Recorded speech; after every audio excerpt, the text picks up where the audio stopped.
தமிழ்ல தான் நான் பதில் சொல்லிட்டே இருக்கேன். திரும்ப சொல்ல நான் தமிழ்ல தான் பதில் சொல்றேன்.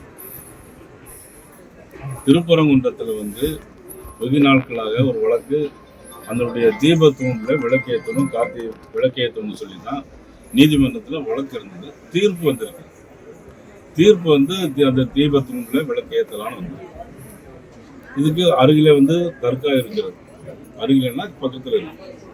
பட் எந்த இஸ்லாமியர்களும் அதுக்கு எதிர்ப்பு தெரிவிக்கிறார். இந்துக்களும் எந்த இஸ்லாமியர்களுக்கும் எதிர்ப்பு தெரிவிக்கிறார். இதுல மதம் சார்ந்த பிரச்சனை எங்கேயுமே கிடையாது. அவரவருடைய மதத்தினுடைய வழிபாடுகள் தொடர வேண்டும், அதுதானே தவிர வேற எந்ததும் கிடையாது. திருப்பரங்குன்றத்தில் நாங்கள் போய் சொன்னோம், அவங்க நீதிமன்ற தீர்ப்படி நடக்கணும்னு சொன்னோம். போலீஸ்காரங்க அனுமதிக்கலை, கைது பண்ணாங்க. நாங்கள் வந்துட்டோம். இதுல கலவரம் நடக்கிறதுக்கு எந்த முகாந்திரமும் இல்லை. ஆனா கலவரம்னு சொல்லி கலவரத்தை தூண்டுறது நம்முடைய திமுகவினர் தான் தூண்டுறாங்க. முதலமைச்சர் நேற்று மதுரையில போய் இது எடுபடாது அப்படின்னு, எது எடுபடாதுன்னு தெரியும்.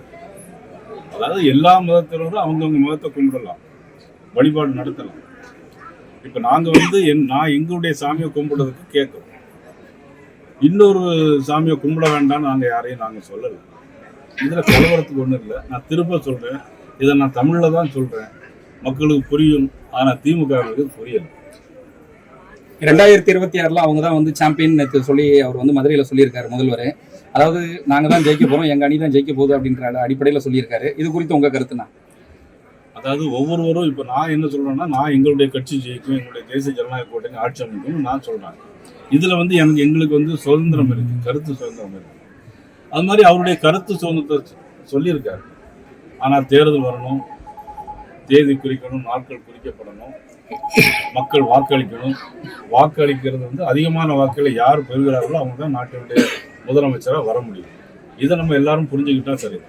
2026 வரைக்கும் உங்களோட கூட்டணிகள் அடுத்த லெவலுக்கு போகுமா, இல்ல உங்களோட இதே லெவல் தானே?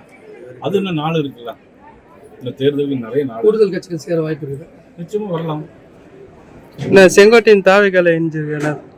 அது நான் நிறைய பதில் சொல்லிட்டேன், பழைய கேள்வியாது. செய்திகளை உடனுக்குடன் தெரிந்து கொள்ள கீழ்கண்ட கேபிள் மற்றும் டிடிஹெச் நெட்வொர்க்குகளில் எம்நாடு செய்தி தொலைக்காட்சியை காணுங்கள். பாதகம் செய்பவரை கண்டால் நாம் பயம் கொள்ளலாகாது பாப்பா. மோதி மிதித்து விடு பாப்பா, அவர் முகத்தில் உமிழ்ந்து விடு பாப்பா.